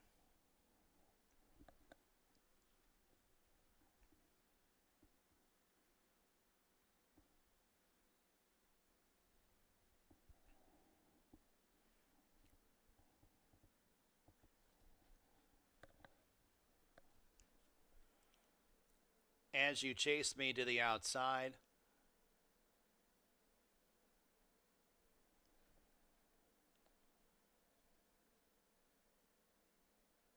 They're all in the gate. And they're off. Looks like a competitive start. Coin Jar and Sharp As, these two streak out for the front end. Then a couple lengths of Dock Advantage to the inside of Mandatory. Emerald Forest at the fence in 5th. A length and a half back to Solo's Fury, who is to the outside of Stop the Spread. As You Chase Me is stuck out very wide on the course and about 8 lengths off the lead in a space of about 7 lengths to Monomoy Beach, who's at the back of the pack. It's Sharp As winging on the front end, has a lead by 3 open lengths. Coin Jar, Emerald Forest in pursuit, 2nd and 3rd. Emerald Forest now up into 2nd. Mandatory is outside in 4th. Dock Advantage under some pressure, 5th, but only 5.5 lengths off the lead. As You Chase Me and Stop the Spread are next as they turn into the stretch. Sharp As the first to face us. Emerald Forest in pursuit in 2nd. A few more lengths back to Coin Jar, Mandatory, and Dock Advantage. Stop the Spreads up the inside. 16th to go. Sharp As, Emerald Forest. It's Emerald Forest to the outside of Sharp As, Emerald Forest, Sharp As, Emerald Forest. Got a good bob there. Thought got there over Sharp As. Close for 3rd. Dock Advantage and Coin Jar.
1624.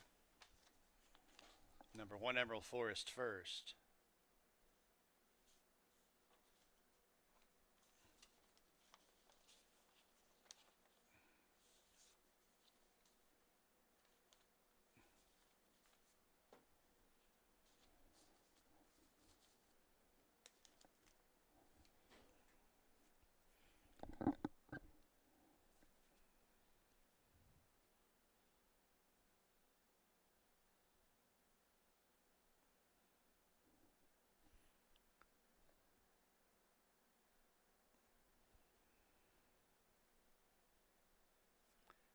Fifth race official, Emerald Forest pays $6.46 to win. Dime Super, $46.33. Pick 3, $44.37. Double, $20.86. Exacta, $53.72. Pick 5, 5 of 5, $257.06. And a 50-cent try, $39.52. Official winner of the fifth, the 1, Emerald Forest. 14th career win for this Kentucky bred, 8-year-old dark brown gelding by gemologist out of Papa's Forest. Charlton Baker, owner-trainer. Andre Worry, the winning jockey.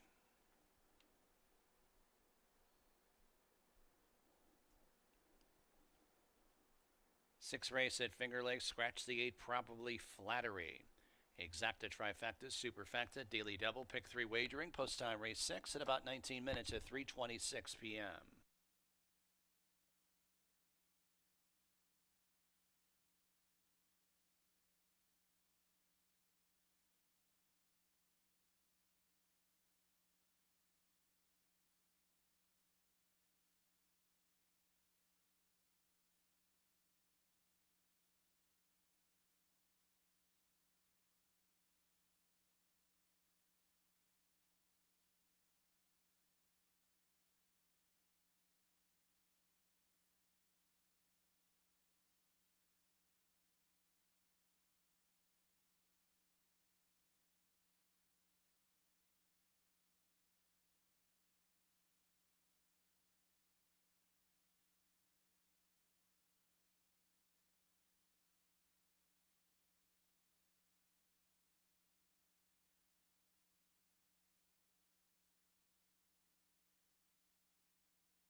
Had a claim in race 5, number 11, As You Chase Me. New trainer Stacy Torelli, new owner Dale Icaboni. As You Chase Me claimed out of race 5.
Okay, getting ready for race number 6, and things got interesting there as Sharpaz ran a big one on the front end. Man, he can be quick. And Emerald Forest just got up to catch that one at the wire, but that was Andre Worry for owner-trainer Charlton Baker. Good effort by both horses. Didn't realize Sharpaz was that fast. 6th race, you look at this condition, and you're looking at the board. We scratched the 8, probably flattery. There are, again, it's another race today with some question marks in this 11 to 9 claiming level.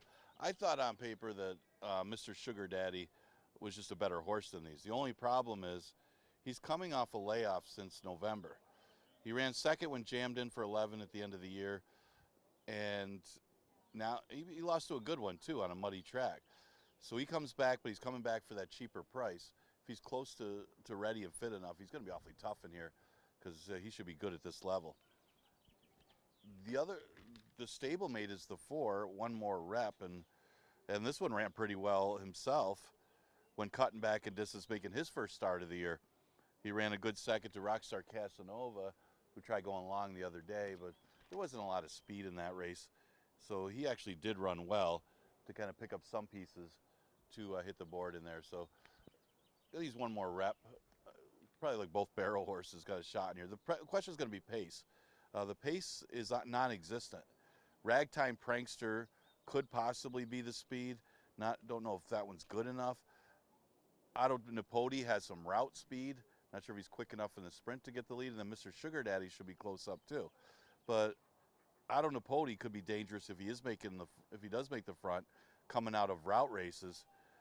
He hasn't run since January, but when he's gotten the lead in those route races, he's tough. He did get the lead in a sprint, going 5.5. I don't know if that was his thing, and he ended up having to settle for second. So we'll see if that's the case here. There isn't a lot of pace in here, so if he is able to make the lead against these horses, he's got a good chance to go all the way. That's some of the contenders for a pretty contentious 6th race.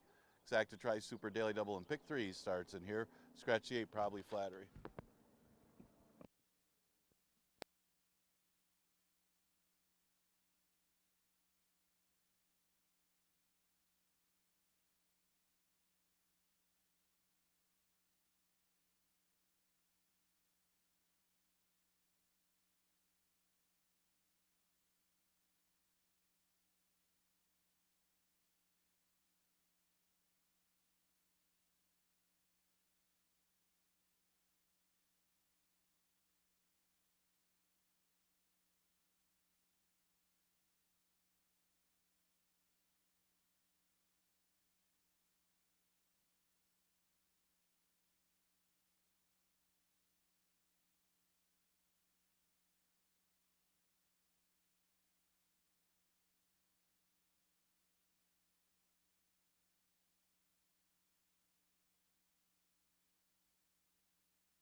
Horses coming on the track, race 6 from Finger Lakes. Scratch the 8, probably Flattery. Number 1 is All of a Suddenly and Jose Baez.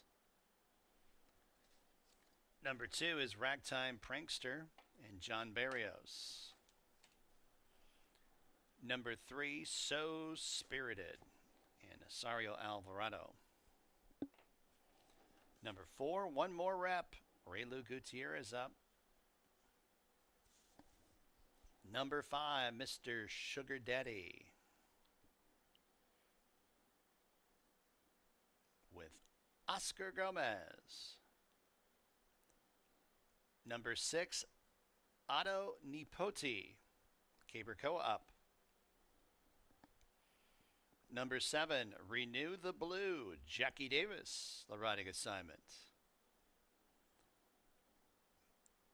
And number 9, Well Suited, Luis Pena, calling the shots. Post time in a few.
Approaching the gate.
And the horses have arrived at the starting gate, race 6 from Finger Lakes.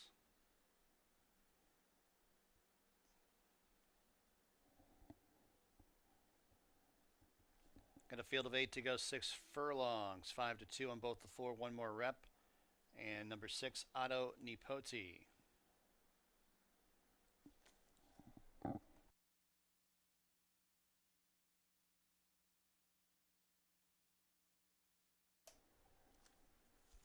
Mr. Sugar Daddy, Otto Nipoti going up.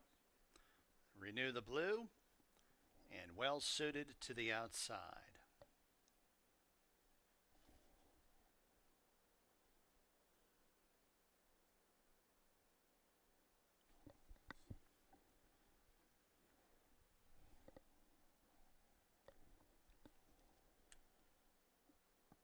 They're all in the gate.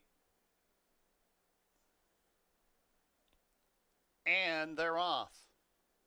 In tight after the start, Ragtime Prankster, as well as So Spirited. It's All of a Suddenly who's barreling out for the front end. Otto Nipoti forwardly placed outside second. Mr. Sugar Daddy third. Ragtime Prankster on the move fourth. Now up into third, 3 lengths off the lead. Well suited, 3 wide in fifth, and a length and a half to So Spirited in sixth. To the outside of 1 more rep in seventh, and 2 lengths to Renew the Blues at the back of the pack, and about 8.5 lengths off the lead. Onto the turn, All of a Suddenly has the lead. Otto Nipoti comes to tackle outside in second. Well suited, sweeps up outside third. Ragtime Prankster fourth. Mr. Sugar Daddy in amongst horses fifth. So Spirited wide in sixth, and 2 lengths to 1 more rep, who saves all the ground towards the inside second last, and 5 lengths to Renew the Blue, who's at the tail of the field as they reach the top of the stretch. Otto Nipoti takes over the lead. All of a Suddenly counters up the inside. Ragtime Prankster's third, outside well suited, and then it's Mr. Sugar Daddy in 1 more rep. 16th to go. It's Otto Nipoti who draws clear. Otto Nipoti give Caber Koa 3 wins on the Wednesday card here at Finger Lakes. All of a Suddenly second, close for third, Mr. Sugar Daddy to the inside of well suited.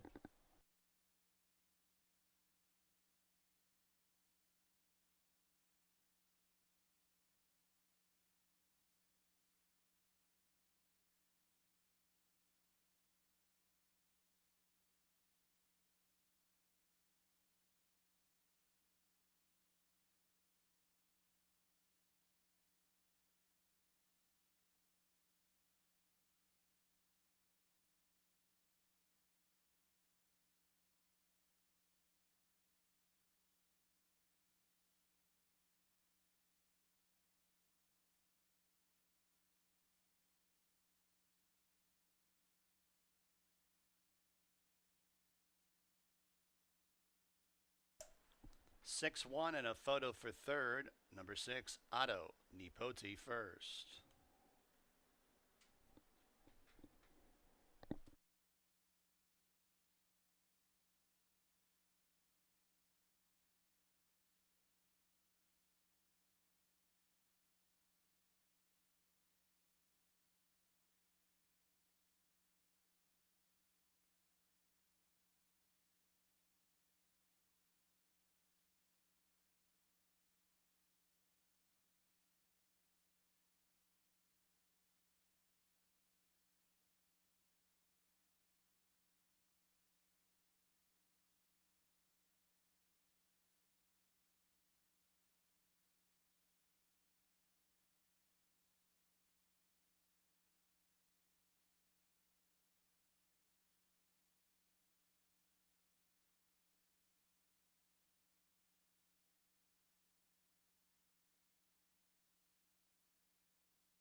To the winner's circle, number 6, Otto Nipoti.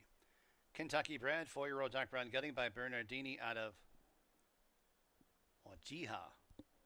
M. Anthony Ferrero, owner-trainer, Cabercoa, the winning jockey. 2 wins in the card for owner-trainer Ferrero, and 3 wins for jockey Cabercoa. Shadwell Farm, bred Otto Nipoti.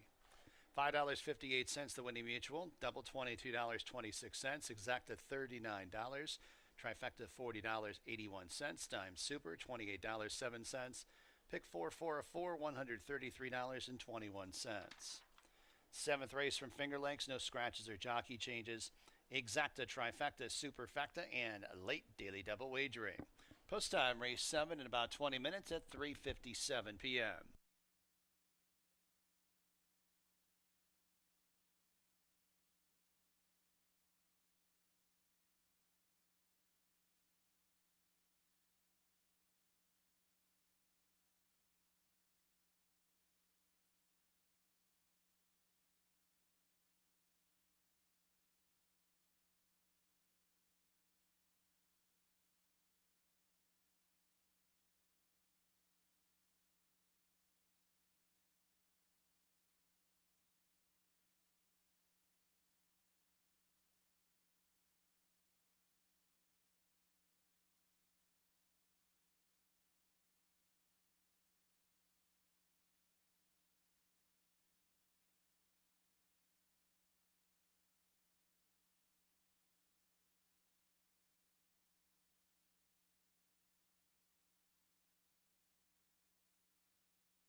All right, time for the feature race of the day. After a big effort by Otto Napodi. Actually, they came home in a fast time for that level, 110 and change. Cabercoa, another win for him, for owner-trainer M. Anthony Ferraro, usual suspects. All right, seventh race is a good one, a 30,000 optional claiming allowance race. I don't think anybody's in for the tag, so it is all for the allowance condition, and turned out to be a good one. And I think the real story here is how ZN does against this kind of competition. She was phenomenal last year. She was the top 3-year-old filly, and she was really good at this distance, really good here at Finger Lakes. She did try older horses in the Arctic Queen Stakes, found that a little too tough with Sandy's Garden and True Empress, but she easily won against fellow 3-year-old fillies in the Niagara Stakes. Actually, her first race off the laugh was good, considering she ran into Queen's Cat, pretty speedy rival that did 58 or 59, and she just had to chase that one home.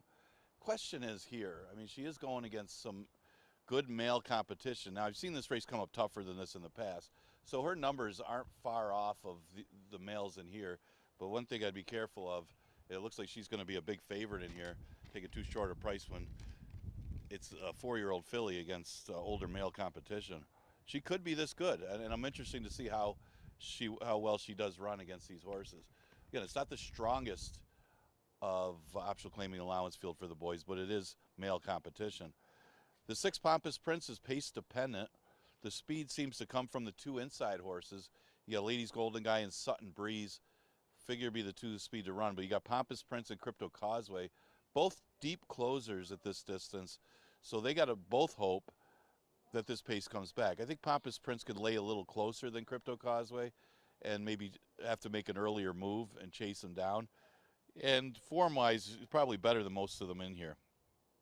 Again, he might be up against it, though, if this pace does not back up. Again, there's not a lot of speed in here. Again, the speed comes from Sutton Breeze and Ladies Golden Guy. Now, Sutton Breeze hasn't really been a true speed horse, but man, did he burn up the track at his first start off the layoff. And the thing is, that track was not good for inside speed. It was not a fast racetrack. So for this horse to go from the rail, set those kind of fractions, finish up at 105, and win pretty easy. Now, it didn't beat anything, obviously, but I'm just looking at the race that he ran.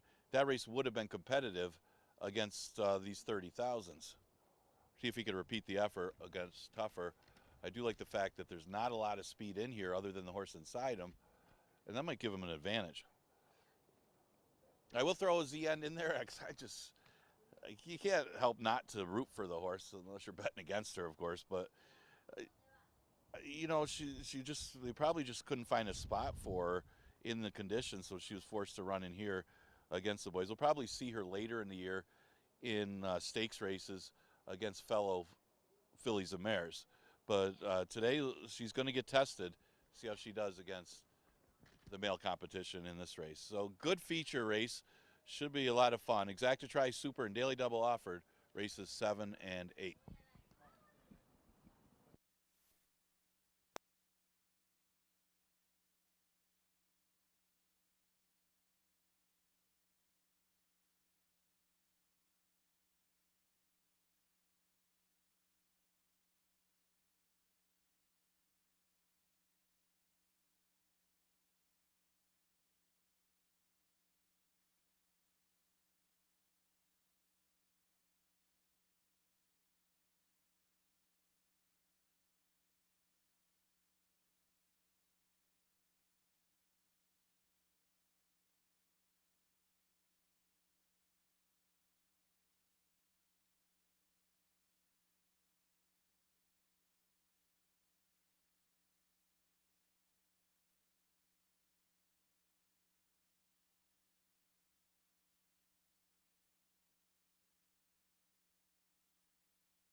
Horses coming on the track, 7th race, Finger Lakes. Number 1 is Ladies Golden Guide, Emmanuel de Diego.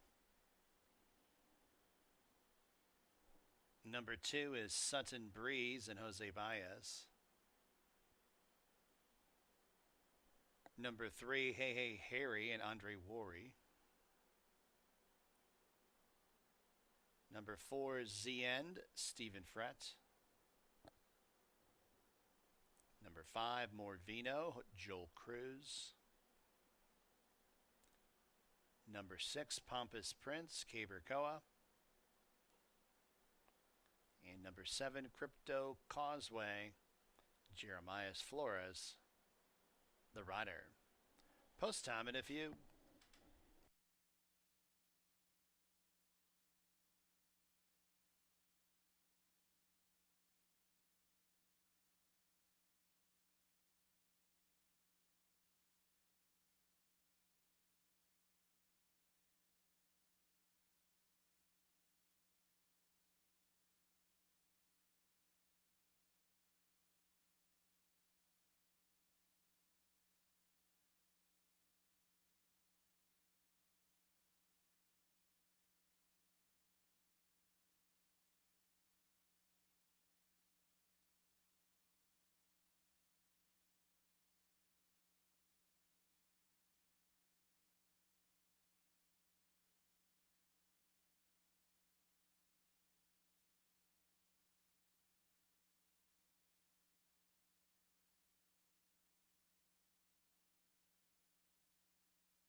Horses begin their approach to the starting gate at Finger Lakes.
And the horses have arrived at the gate for race number 7 from Finger Lakes.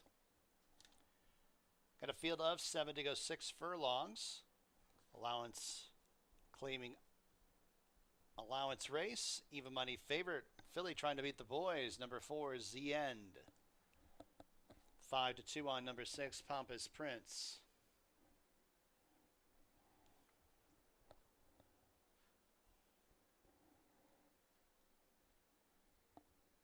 Sutton Breeze goes up.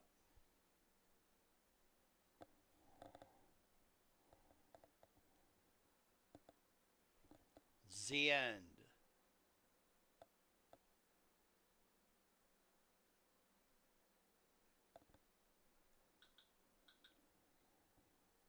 Crypto Causeway.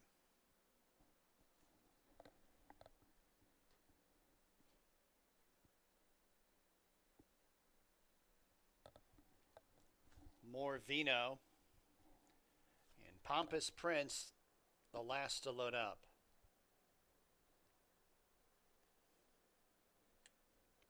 They're all on the gate. And they're off. Decent start. Ladies Golden Guy sending out for the front end. Sutton Breeze alongside. ZN 3 wide third, 2.5, 3 lengths off the lead. A length and a half to Hey Hey Harry, mid-pack in fourth. 3 lengths to Pompous Prince, who's a length and a half in front of More Vino. And at the back, that is Crypto Causeway. It is about 11 or 12 lengths off the lead. First quarter mile, 22 1/5. Ladies Golden Guy setting a pressured pace. Sutton Breeze outside in second. Then a couple lengths back to ZN in a great spot in third, 3 lengths off the lead. 2 lengths to Hey Hey Harry in fourth, and a space of about 4 to Pompous Prince, who starts to get going from the back. Crypto Causeway's out of last, and More Vino's at the tail of the field as they arrive at the top of the stretch. Sutton Breeze wins the battle with Ladies Golden Guy, but it's ZN to the outside, swung into action. Hey Hey Harry's towards the inside in third. Pompous Prince, Crypto Causeway closing in fourth and fifth. Still a few chances here, 16th to go. It's ZN. Pompous Prince and the blue blinkers on the outside. Crypto Causeway in between horses. It's Pompous Prince. Give Koa 4 on the card. Crypto Causeway second. ZN third. Sutton Breeze fourth.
Stewart's Inquiry and Jockey Objection.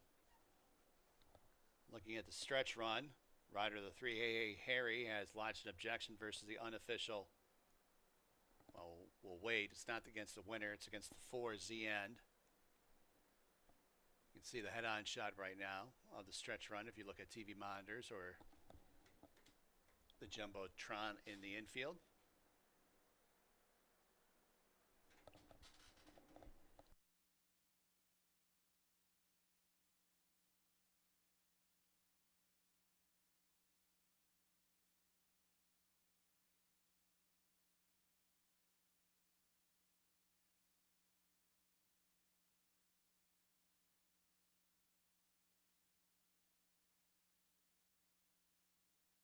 Six seven 6742.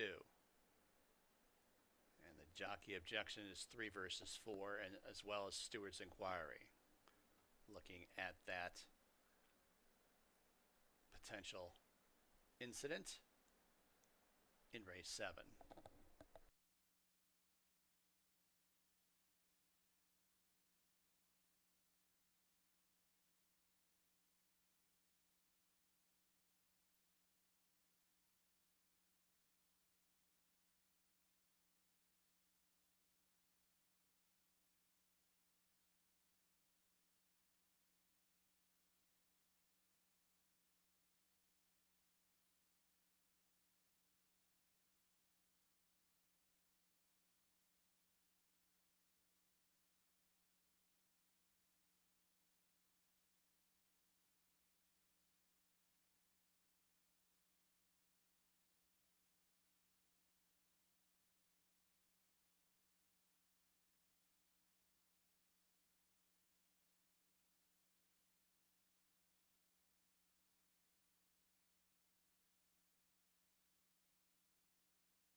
Ladies and gentlemen, we do have a disqualification of the 4 ZN from third. Been disqualified from third and placed fifth for interference to the 3 Hey Harry.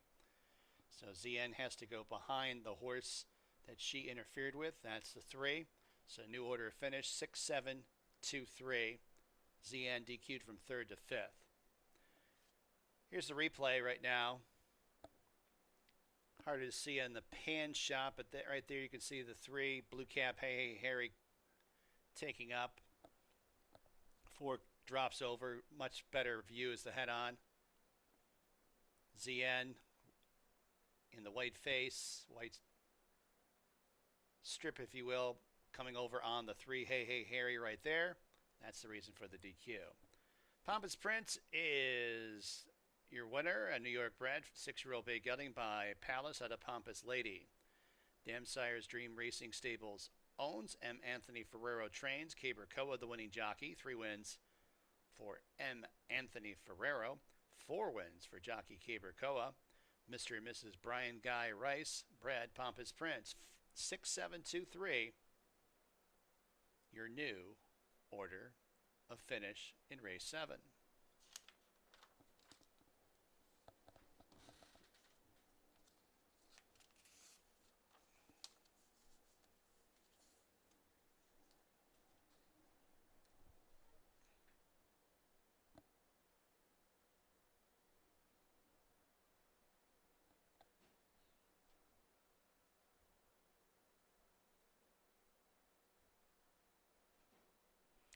$10.20 the winning mutual.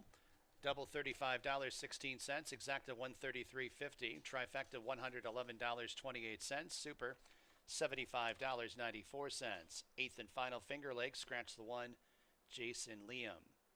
Exacta try superfecta wagering post time for the eighth and final in about 24 minutes at 4:36 p.m.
All right, getting ready to conclude the race day and the race week with race number 8.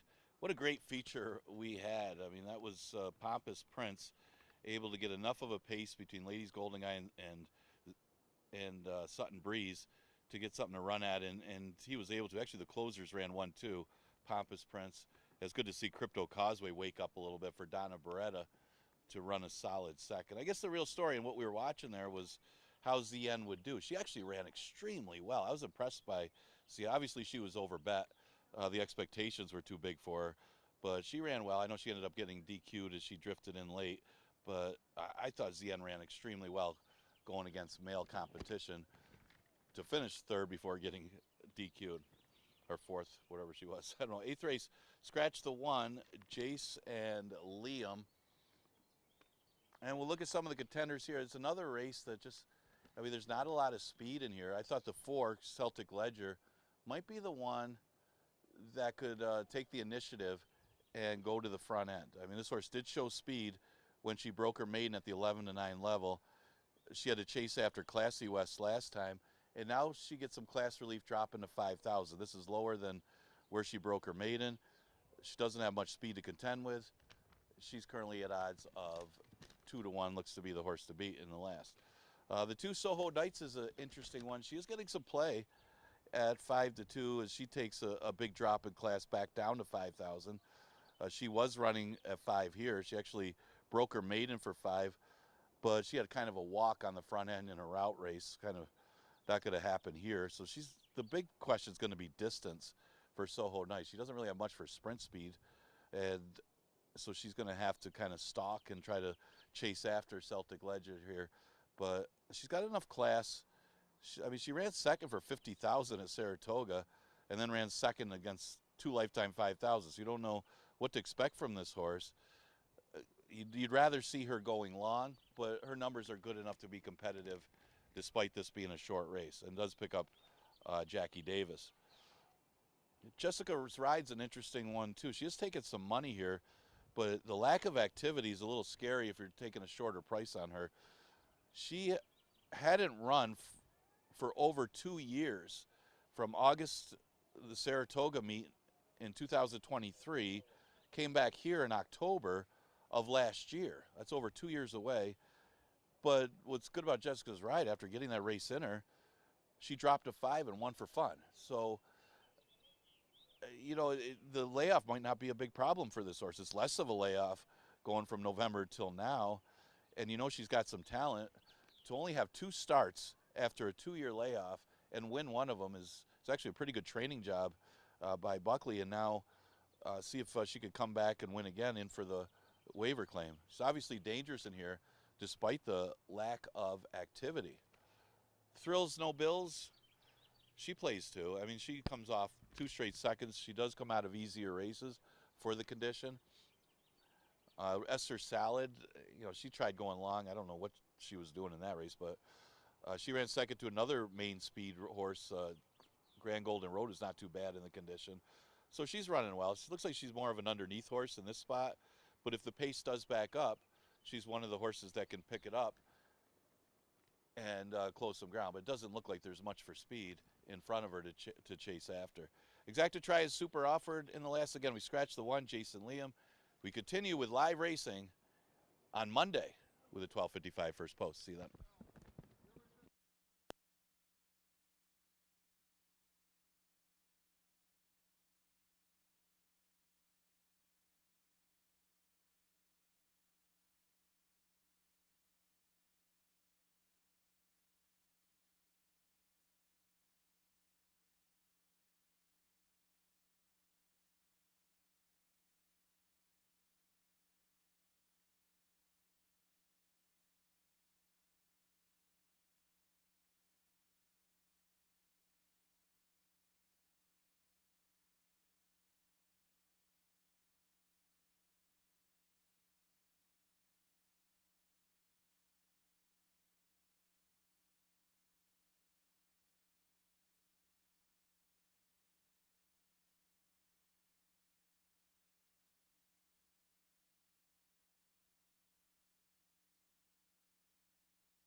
On the track for the 8th and final, scratch the 1. There's the 2 Soho Knights and Jackie Davis.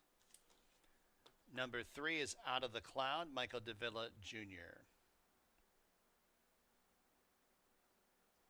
Number 4, Celtic Ledger, Andre Worry.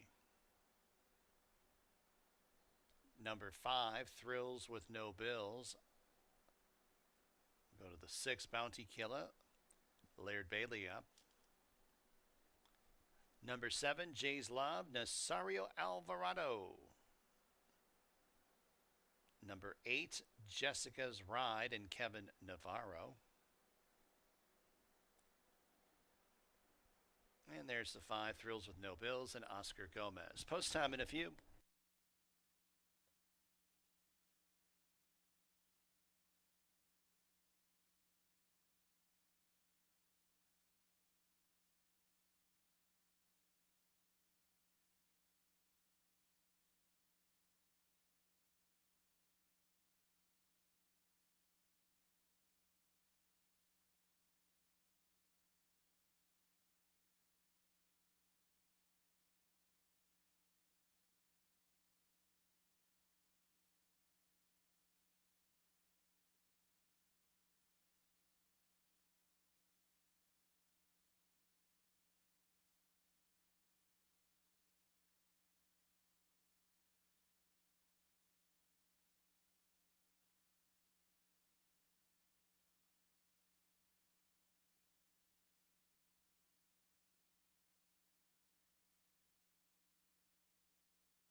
2 minutes.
Approaching the gate.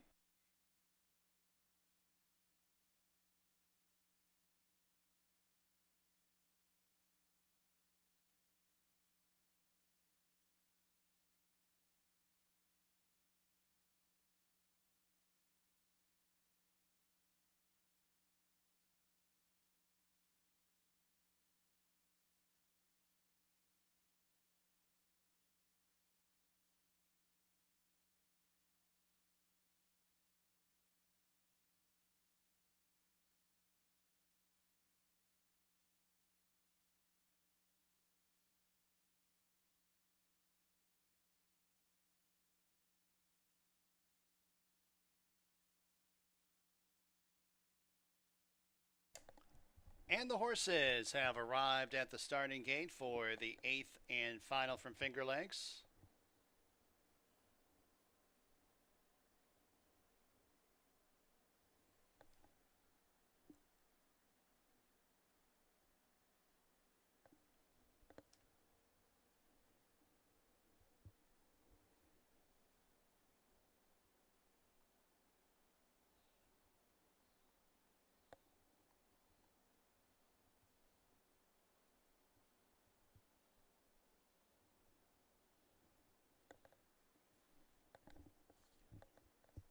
Out of the cloud, Celtic Ledger.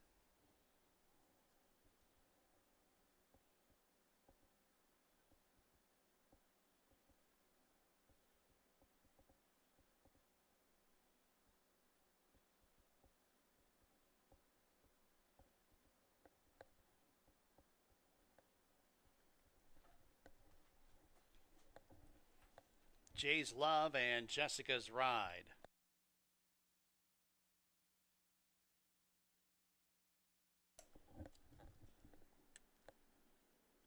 They're all in the gate.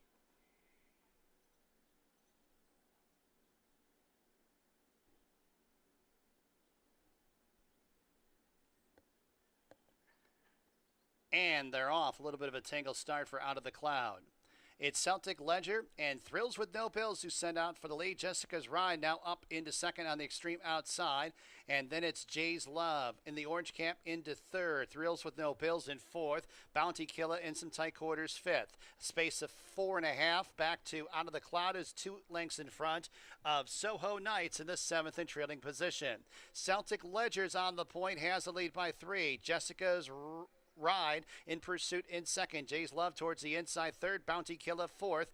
putting Thrills with No Bills in some tight quarters and having the check slightly in fifth, now angling to the inside. A space of 5 lengths back to Out of the Cloud is still 2 lengths in front of Soho Knights, who's at the back of the pack as they arrive at the top of the stretch. Celtic Ledger's homeward bound. Jessica's Ride, the danger on the outside, and these two are clear by 5 lengths over Thrills with No Bills, and then it's Bounty Killer outside in fourth. 1 furlong to go. A determined Celtic Ledger towards the inside. Jessica's Ride cannot keep up second. Thrills with No Bills on the outside in third. In deep stretch, it's Celtic Ledger. Give Worry 2 wins on the card. Thrills with No Bills second over Jessica's Ride. It was very close for fourth. Out of the Cloud to the inside of Soho Knights.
Number 4, Celtic Ledger was first.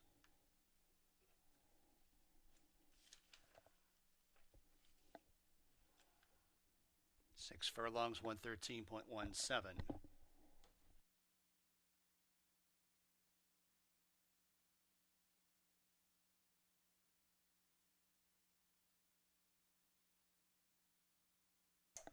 Four, 5, 8, 3. In the 8th and final, Celtic Ledger. New York bred, 3-year-old Dunk Run filly by Killybags Captain out of Auditor. Curragh Stables owns. Jeremiah Engelhardt trains. Andre Worry with a riding double today. Curragh Thoroughbreds bred Celtic Ledger.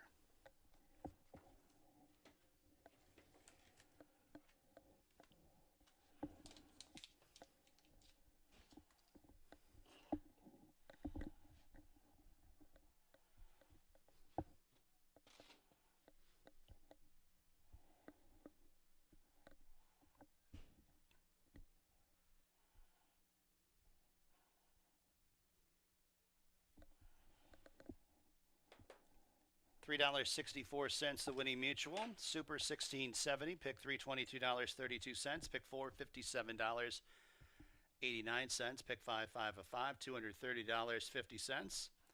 Double $28.80. Exacta $14.88. Trifecta $12.48.